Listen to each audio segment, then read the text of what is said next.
Do you love animals? I know I do, which is why I support the American Society for Prevention of Cruelty to Animals, or ASPCA. Their donations go to pets, strays, and wild animals that are in need, as well as people who are affected by problems they may have with animals in their area. Today, you will learn the key issues that the ASPCA fights against, as well as why they need your donations. First off, what is the ASPCA? Well, it was established in 1866, and with the goal of helping animals that live in abusive or improper environments, as well as establishing animal welfare and food safety laws in states and federal levels. Some of the key issues that the ASPCA has to fight against are puppy mills, dog fighting, hoarding, farm animal welfare, and horse slaughter. Now, puppy mills are a very large problem. They are prevalent throughout the entire United States, and over 2 million puppies are sold from puppy mills or from pet stores that buy from puppy mills every year. These puppies are bred in terrible conditions. Their parents are kept in very small cages, and they're often multiple dogs in one cage stacked on top of each other, and they very rarely even get to leave that cage their entire life. They're kept just for breeding. Now, these puppy mills are very hard to get rid of because they have the supporting of agricultural groups. However, the ASPCA does try to regulate them. We can see here in this picture, no puppy mill is really a good mill, but this is actually one of the better images that I've seen because each cage only has one dog in it, and they also have these, they're stacked cages, and they have a hard floor. A lot of puppy mills don't have that hard floor in the cage, which is something that the ASPCA tries to fight for, and in some states they have gotten laws that require a minimum space requirement for each dog, and that stacked cages have this hard floor. So that is something that the ASPCA is trying to do to create laws that will limit how bad this experience is for these dogs. The dogs and the puppies often also have diseases and parasites, so that can really negatively affect the puppy's development, and it'll give them very expensive veterinary bills if you do adopt a puppy from a puppy mill. Another issue relating to dogs is dog fighting, which is where dogs are forced to attack each other for the entertainment of a human audience. These dogs are trained to be very aggressive and are often given drugs and steroids to make them more muscular, more aggressive. They're usually abused by their owners. Sometimes they're starved so that they will attack the other dogs more menacingly. Sometimes these dogs can't even be adopted out afterwards because they're so aggressive that they just attack everything and eventually have to be put down because they can't be integrated into another home. Another problem with these is tail and ear cropping, which is common in dog fighting rings. While sometimes tail and ear cropping is good for a dog, certain breeds of dogs with long tails may want to have their tails cut so that their tail doesn't get broken and injure the dog. But in this case, ear and tail cropping is often legal without the presence of a veterinarian, and it isn't usually done by a professional for dog fighting, so there's not usually even any anesthesia at all, and it puts the dog in a lot of pain. They can get infections, and the way they do the ear cropping can actually damage the dog's hearing. Now, dog fighting is illegal in most states, I believe all states actually, but it still does happen a lot.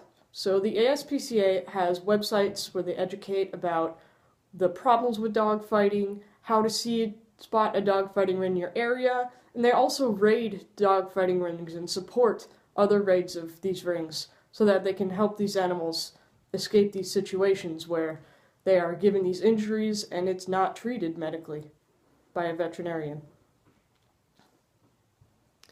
So this hoarding doesn't have to do with just dogs. It can be dogs, but it's often multiple animals.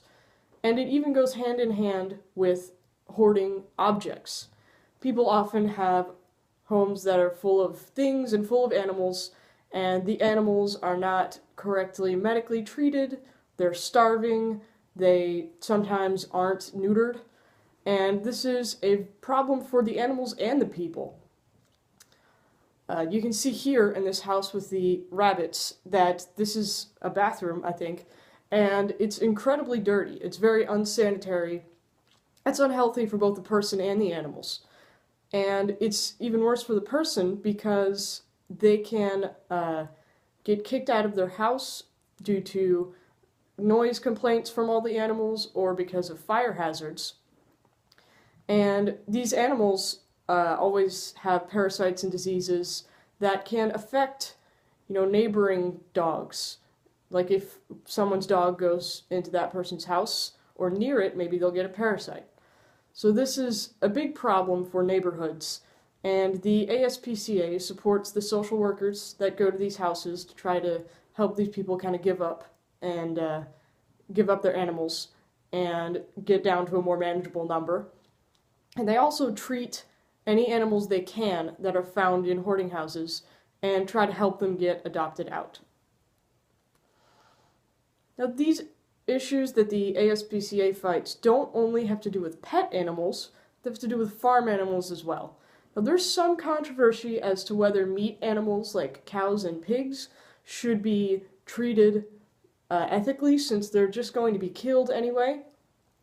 They're often kept in really small containers, cages, and they don't have access to pastures or fresh grass or anything like that. They are fed specific foods so that they get plump and edible, and they are given drugs that will help them grow. Now, for meat animals, as I said, a lot of people don't think there should be regulations because they're just going to be killed anyway, but the drugs and the speed of their growth has been known to actually affect the taste of the meat. And this type of thing is done for dairy animals and chickens that are kept for eggs as well. So it's not just meat animals, it's also others. The ASPCA tries to fight this by creating the USDA organic laws, which gives consumers the choice to kind of say, okay, well, I can either have this animal that was not very happy during its life and was not treated well, or I can get something organic and I know that animal was at least given the minimum, respect that it should be. And that's really how they help these farm animals. Another issue with meat and food is horse slaughter. It's completely illegal in the US, actually, and these horses are often given drugs and they lead a very torturous death just because they're so scared during it, and it's a really traumatizing experience for the horse, and the meat is often dangerous to consume because of the drugs that they're given. Now, as I said, this is legal, but the ASPCA has a petition on their website where they're attempting to outlaw the practice. So that's what they're trying to do about horse slaughter. Right now, I think they're just below half of the amount of signatures that they have wanted. Now, some issues affect both farm animals and pets, and wild animals, and natural disasters are one of those things. The ASPCA helps animals during hurricanes, floods, and other things. They go in and they can find animals and take them out of that dangerous environment, reunite them with owners if they have them, and then treat them and adopt them out if they can't find their owners.